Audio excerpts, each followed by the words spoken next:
હું એલા હું આમાં કરો હું ગોપા મારેલા સાસુ બધું ક્યાં નથી એવડા કાંઈ નહીં ભાઈ, જો હવે આ રિક્ષા ને હવે આ જો ઠાકોરમાં વેચી નાખ્યું હોય 1000 રૂપિયામાં, અને હવે આ જો આ બોલ ને બધું કાઢીને હવે વેચવાનું ચાલુ કર્યું છે. હવે આમાં કઈ વધતું તો છે નહીં.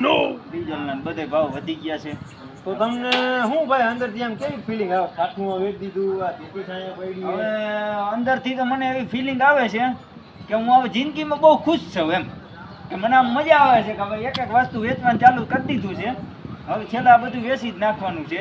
હવે કઈ વધે એમ તો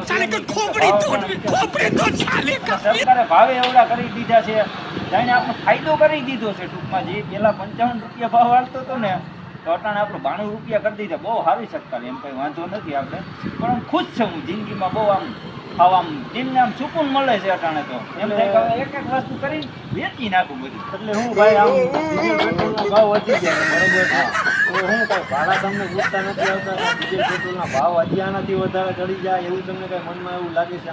હવે એમાં એવું છે, એવું તો મને કાંઈ લાગતું નથી. એ તો જો કે કાંઈ વાંધો નહીં. અટાણેથી અમે ભાડા હાલતા હતા ને ઉપલેતાને 400 રૂપિયા હાલતી હતી, સમજી ગયા? એટલે ત્યાં અટાણે રિક્ષાવાળા બધા હાથે હું બધા 300માં હાલવા માંડ્યા હે.